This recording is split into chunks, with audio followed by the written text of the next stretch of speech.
ध्यान से देखिएगा। कक्षा 10 में हम लोग जो है तीसरा लेसन पढ़ेंगे धातु और अधातु के बारे में। पहले तो ये जानिए तत्व क्या होते हैं। वे सूक्ष्म कण जिनसे पदार्थ निर्मित होते हैं। वे कण जिनसे पदार्थ निर्मित होते हैं उनको हम क्या कहते हैं? तत्व कहते हैं।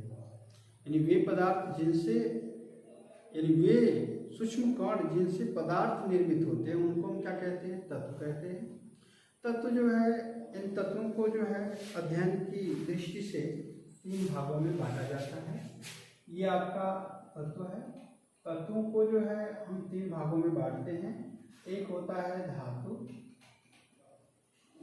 और दूसरा क्या है? अधातु। क्या है? अधातु। और तीसरा क्या है? उपधातु। अब देखिए इन्हीं के बारे में हमें चर्चा करनी है। ये धातु क्या होता है, अधातु क्या होता है और उपधातु क्या होता है। ध्यान देने की बात यह है कि ये देखेंगे कि तत्वों के अध्ययन को सरल बनाने के लिए तत्वों को उनके भौतिक रासायनिक गुणों की समानता और असमानता के आधार पर 3 भागों में बांट दिया गया है। अब ये बटे हुए भाग में आपको हमने बताया कि एक धातु है, एक जो अधातु है और एक क्या है? उपधातु है। धातु क्या होती है ये जानिए। देखिएगा, धातु का मतलब होता है कि वे तत्व जो ऊष्मा और विद्युत के सुचालक हों।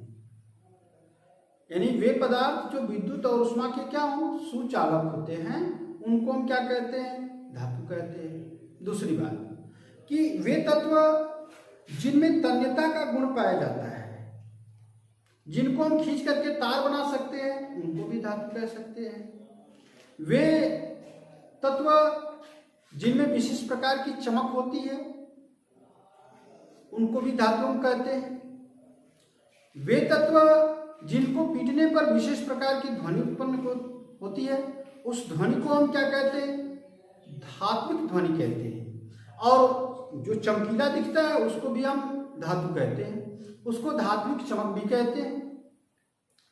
और धातु जो होती है भंगुर नहीं होती है, आघात वर्धनी होती है। जिनको पीटने पर वे छोटे छोटे कणों में टूटती नहीं है, उनका आकार बढ़ जाता है, उनके क्षेत्रफल में क्या होती है? वृद्धि हो जाती है। ये सभी तो उनके जो गुण के बारे में है था। उनके गुण क्या थे इसके बारे में था। लेकिन धातु के बारे में, जैसे उसका जो आर्हेनियस के सिद्धांत के अनुसार, या आप कहें कि धातु की परिभाषा क्या दे सकते हैं, तो धातु की परिभाषा आप दें, वे तत्व जो अपनी बाह्य कक्षा से इलेक्ट्रॉन, एक या एक से अधिक इलेक्ट्रॉन त्याग करके धन आयन बनाने की प्रबल प्रवृत्ति रखती है। वे तत्व जो अपनी बाह्य कक्षा से एक या एक से अधिक इलेक्ट्रॉन त्याग करके धन आयन बनाने की प्रबल प्रवृत्ति रखती हैं, उनको हम क्या कहते हैं? धातु कहते हैं। जैसे अगर हम देखें, यहाँ पर हम लिखें सोडियम, तो हम कैसे जानेंगे कि सोडियम धातु है? हम जो इसके परमाणु क्रमांक को देखें तो 11 होता है इसका परमाणु क्रमांक, और इसका आप इलेक्ट्रॉनिक विन्यास करें तो 2, 8 और क्या आता है? 1। तो जिन तत्वों की बाहरी कक्षा में 1, 2 या 3 इलेक्ट्रॉन हो, उनको हम क्या कहेंगे? धातु कहेंगे। जैसे आपका मैग्नीशियम है तो Mg का 12 होता है, तो इसको हम लिख सकते हैं 2, 8 और क्या? 2। अगर Al की बात करें तो इसका परमाणु क्रमांक 13, 2, 8 और क्या हो गया? 3। तो वे तत्व जो अपनी बाह्य कक्षा से एक या एक से अधिक इलेक्ट्रॉन त्याग करके धन आयन बनाने की प्रबल प्रवृत्ति रखते हैं, उनको हम क्या कहते हैं? धातु कहते हैं। जैसे सोडियम क्या है? धातु है। मैग्नीशियम क्या है? धातु है। और एल्युमिनियम क्या है? धातु है। अब ध्यान से देखेंगे, Na जो है अपनी बाह्य कक्षा से 1 इलेक्ट्रॉन त्याग करके Na पर प्लस बनाता है, Mg जो है 2 इलेक्ट्रॉन त्याग करके Mg पर 2 प्लस बनाता है, और Al जो है 3 इलेक्ट्रॉन त्याग करके Al पर 3 प्लस बनाता है। अर्थात जो धनावेशित आयन होते हैं या धनावेशित परमाणु होते हैं, उन पर जो है 1 या 1 से अधिक इलेक्ट्रॉन यानी धन आवेश लगा हो, तो उनको हम क्या कहेंगे? धातु कहेंगे। अर्थात आगे अगर बात करते हैं धातु की, तो धातु में जो है धात्विक चमक, जैसे आपको हम बता दें, जैसे सोना है चांदी है, तांबा है, पीतल, तांबा हो गया आपका, लोहा है, और ये जो आपके मैग्नीशियम, कैल्शियम, ये भी जो है धातुएं ही हैं। इनके द्वारा भी हम जान सकते हैं कि ये जो है धातुएं, और धातुओं के बारे में हमने आपको विशेष रूप से बताया कि धातुओं को आप इलेक्ट्रॉनिक विन्यास करें, कक्षा 9 में सीख के आए हैं, उसके आधार पर आप बता सकते हैं कौन धातु है और कौन अधातु है। जैसे हम सल्फर की बात करें, यस है, परमाणु क्रमांक 16 होता है, 2, 8 और क्या लिखे 6। तो जिन तत्वों की बाहरी कक्षा में 5 इलेक्ट्रॉन हो, 6 इलेक्ट्रॉन और क्या हो 7 इलेक्ट्रॉन हो, वे अधातु होते हैं। वे क्या होते हैं? अधातु होते हैं निश्चित रूप से। और जिनकी बाहरी कक्षा में 8 इलेक्ट्रॉन हो उनको अक्रिय गैस तत्व कहा जाता है। जिनकी बाहरी कक्षा में 4 इलेक्ट्रॉन होते हैं वे भी अधातु होते हैं। जैसे कार्बन है तो अधातु है। कार्बन की बाहरी कक्षा में 4 इलेक्ट्रॉन होते हैं क्योंकि कार्बन का परमाणु क्रमांक क्या है? कार्बन का परमाणु क्रमांक 6 होता है, 2 और 4। इसकी बाहरी कक्षा में 4 इलेक्ट्रॉन है, या क्या है? अधातु है। अर्थात जो धन आयन बनाने की प्रबल प्रवृत्ति नहीं रखता है, अर्थात ऋण आयन बनाने की प्रबल प्रवृत्ति रखता है, यानी वे तत्व जो अपनी बाह्य कक्षा में एक या एक से अधिक इलेक्ट्रॉन ग्रहण करके ऋण आयन बनाने की प्रबल प्रवृत्ति रखते हैं, उनको हम क्या कहते हैं? अधातु कहते हैं। अब ध्यान देने की बात यह, धातु और अधातु में जो है, जैसे ये जो है धात्विक चमक की बात करें तो धातु में विशेष प्रकार की चमक होती है। जैसे आप सोने के आभूषण देखे होंगे, ज्वेलरी, चांदी के आभूषण देखे होंगे, या कोई भी धातु की वस्तु है तो उसमें एक विशेष प्रकार की चमक होती है। विद्युत और ऊष्मा की बारे में अगर बात करें तो किसी भी धातु को आप ले लें, उसकी एक छड़ लें और उसके एक सिरे को आप गर्म करें तो एक सिरे को गर्म करते दूसरा सिरा भी गर्म हो जाता है। तो इससे स्पष्ट होता है कि धातुएं जो होती है ऊष्मा और विद्युत की क्या होती हैं? सुचालक होती हैं। अब जो आघात वर्धनीयता की बात करें तो धातुओं में आघात वर्धनीयता के गुण पाए जाते हैं, यानी धातुओं को अगर हम हथौड़े से पीटते हैं तो वे धातुएं जो होती हैं उनके क्षेत्रफल में वृद्धि होती है, एक सीमा तक वृद्धि होती है।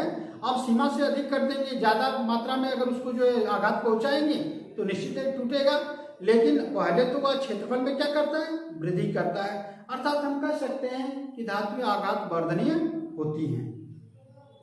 तन्यता का गुण भी होता है। अधिकांश धातुओं को जो हम खींच करके या तान करके तार की रचना करते हैं, यानी तार बना सकते हैं जिसमें विद्युत धारा प्रवाहित की जा सकती है, जिसमें ऊष्मा प्रवाहित की जा सकती है। कठोरता की बात करें तो अधिकांश जो है धातुएं जो है कठोर होती हैं। कुछ धातुएं साधारण ताप पर जो है द्रवावस्था में, जैसे आपका मरकरी है, ये साधारण ताप पर यानी कमरे के ताप पर यह जो है द्रवावस्था में पाई जाती है। लेकिन ये ध्यान रहे कि सभी धातुएं नहीं, सभी धातुएं ऐसा गुण प्रदर्शित नहीं करती हैं। अधिकांश धातुएं जो होती हैं उनमें कठोरता का गुण पाया जाता है। अब देखेंगे गलनांक और क्वथनांक। तो सभी धातुओं के गलनांक और क्वथनांक ऊंचे होते हैं, यानी कि आप कॉपर का लें या एल्युमिनियम का लें, किसी भी धातु को लें तो उनके गलनांक को अगर देखा जाए तो सामान्यतः वह जो है 500 सेंटीग्रेड से अधिक होंगे, अर्थात उनको 500 सेंटीग्रेड पर गलाया जा सकता है। घनत्व की बात करें तो घनत्व में, जैसे घनत्व का मतलब होता है क्या?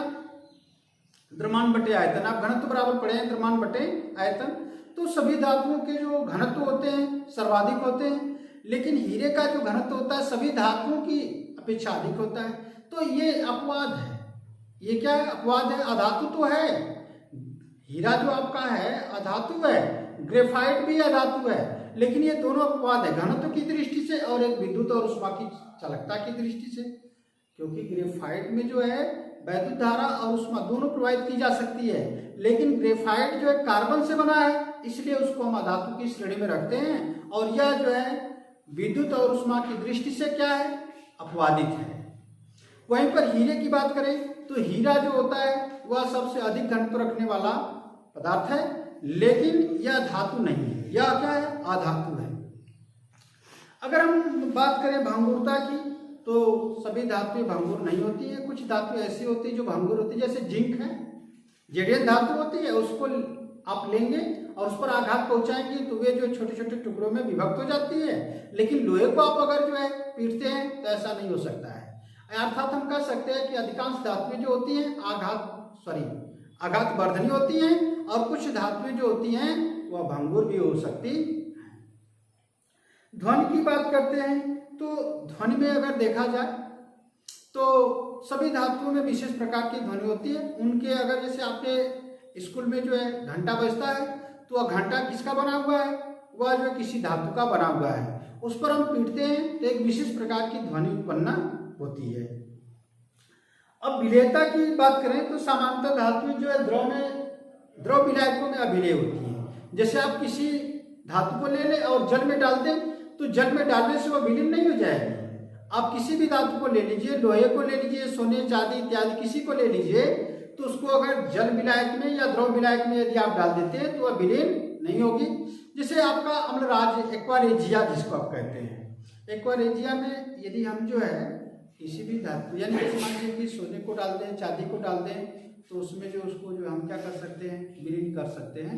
लेकिन द्रव विलायक की बात यहाँ पर हो रही है। जैसे जल आपका है विलायक है, उसमें हम किसी धातु को डाल देते हैं, जैसे लोहे को डाल दिए, तो ये नहीं कि वो घुल जाएगा, वो घुलता ही नहीं है। अर्थात हम कह सकते हैं विलेयता बहुत कम होती है, यानी विलेय नहीं है, अविलेय होता है। अब धातुओं के रासायनिक गुणों के बारे में अगर पढ़ें तो धातुओं की ऑक्सीजन से क्रिया अगर कराते हैं, जैसे धातु है तो धातु की सक्रियता सबसे अधिक होती है। आपका ये धातु है और ये जो आपका ऑक्सीजन है तो ये जो है आपका धातु ऑक्साइड बनाएगा। क्या बनाएगा?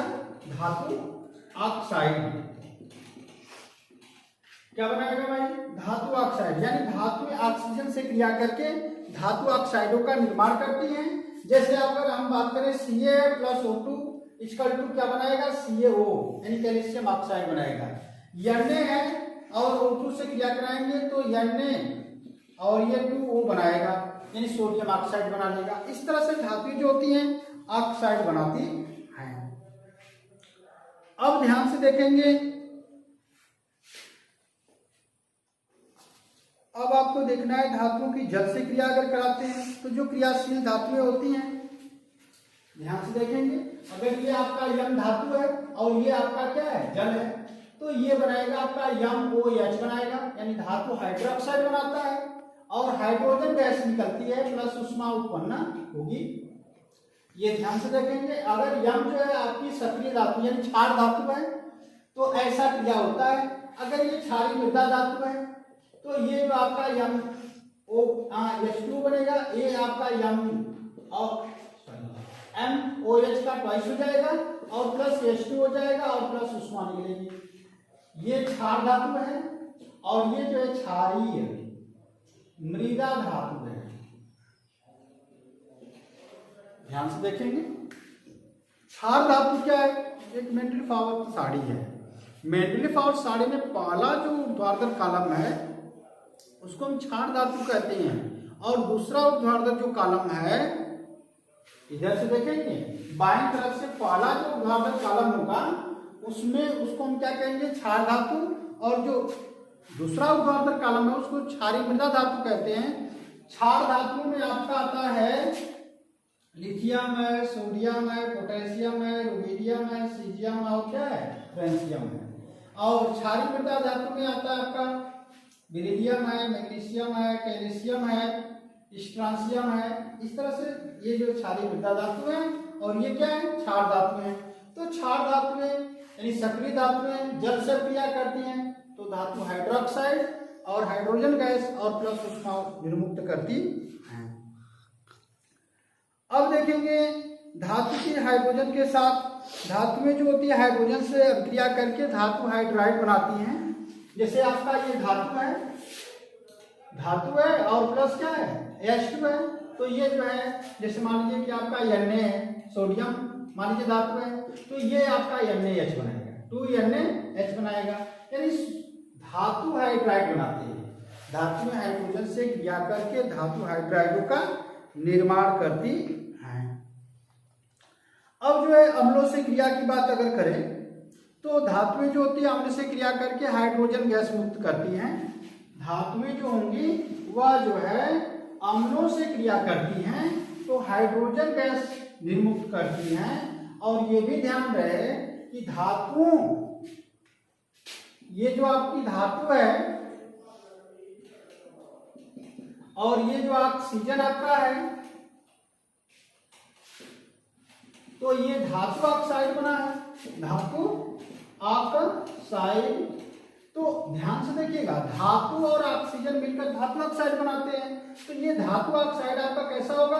क्षारीय होगा। ये कैसी प्रकृति होगी इसकी? धातु ऑक्साइडों की प्रकृति क्षारीय होती है। ये ध्यान रखेंगे क्योंकि हम आगे भी पढ़ चुके हैं अम्ल क्षार लवण में। अब धातु ऑक्साइड जो भी होंगे अगर अम्ल से क्रिया करते हैं तो लवण और जल बनाएंगे। अब हम पढ़ रहे थे धातु और प्लस क्या? अम्ल से क्रिया कराते हैं तो ये जो आपका बनता है क्या है? लवण। और क्या बनता है? हाइड्रोजन गैस निकलती है, हाइड्रोजन गैस निकलती है। जैसे आपका जेडियन है और प्लस H2SO4 है, H2SO4 है तो ये आपका JDnSO4 बनाएगा और प्लस H2, ये हाइड्रोजन गैस निकलती है। इस प्रकार से धातु की अम्ल से क्रिया कराई जाती है। अब थोड़ा सा आगे बढ़ते हम लोग हैं।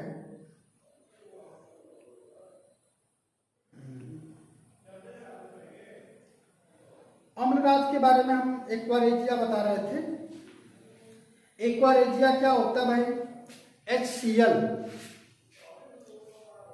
HCl जो है और HNO3, HCl और HNO3 आयतन के हिसाब से अगर 3:1 का अनुपात ले लिया जाए, यानी कि 3 भाग HCl और 1 भाग क्या ले लिया जाए? HNO3 ले लिया जाए और इसको मिला दिया जाए तो बनने वाला जो यौगिक है वह क्या कहलाएगा? अम्लराज या एक्वारेजिया कहलाता है। इसका उपयोग जो है जो कम क्रियाशील धातुएं हैं उनका शोधन करने में किया जा सकता है। जैसे आपका है कॉपर है, Au है, Ag है और Pt है। यानी कि ये आपका जो कॉपर है, Ag है, Au है और Pt, ये कम क्रियाशील धातुएं हैं। इनका जो शोधन करने में हम जो एक्वारेजिया का उपयोग कर सकते हैं। अब जो है धातुओं की क्रियाशीलता के आधार पर अगर उनको बढ़ते हुए क्रम में रख दिया जाए या हम कहें कि धातुओं को उनके मानक इलेक्ट्रोड विभवों या मानक अपचयन विभवों के बढ़ते हुए क्रम में रखने से एक श्रेणी, एक पैटर्न बनता है। तो उस पैटर्न को हम क्या कहते हैं? विद्युत रासायनिक श्रेणी कहते हैं। कोई भी धातु है उनके हम मानक इलेक्ट्रोड विभव याद करें, इलेक्ट्रोड विभव को बढ़ते हुए क्रम में लिखें। तो बढ़ते हुए क्रम में अगर लिखते हैं या घटते हुए क्रम में लिखते हैं तो जो पैटर्न है वह विद्युत रासायनिक श्रेणी कहलाती है। अब जिसका मानक इलेक्ट्रोड विभव सबसे कम होगा उसकी क्रियाशीलता सबसे अधिक होगी, जिसका मानक इलेक्ट्रोड विभव अधिक होगा उसकी क्रियाशीलता सबसे कम होती है। वहीं पर अगर आप विद्युत रासायनिक श्रेणी में देखें तो ये जो है हाइड्रोजन के मानक इलेक्ट्रोड विभव से क्या है? अधिक है इनके मानक इलेक्ट्रोड विभव, अर्थात इसलिए इनकी क्रियाशीलता क्या है? इनकी क्रियाशीलता कम है क्योंकि इनकी क्रिया जो है अम्ल से कराते हैं, जैसे H2SO4 से। तो जैसे हम आपको बता दें कि ये Zn है प्लस H2SO4 है तो ये क्रिया के परिणाम स्वरूप ZnSO4 बना है और प्लस हाइड्रोजन गैस निकली है। लेकिन अगर कॉपर के साथ H2SO4 की क्रिया करा दे तो ये क्रिया नहीं हो सकती है। लेकिन अगर विशेष परिस्थितियों में अगर क्रिया करा दी जाए तो ये जो CuSO4 बनाता है और प्लस क्या बनाएगा? H2O बनाएगा और प्लस SO2 बनाता है। यानी ये सल्फर डाइऑक्साइड गैस बनाने, यानी ये सल्फर डाइऑक्साइड गैस बनाता है, हाइड्रोजन गैस नहीं। बस यहीं तक हम लोग जो है आज पढ़ेंगे, शेष जो है कल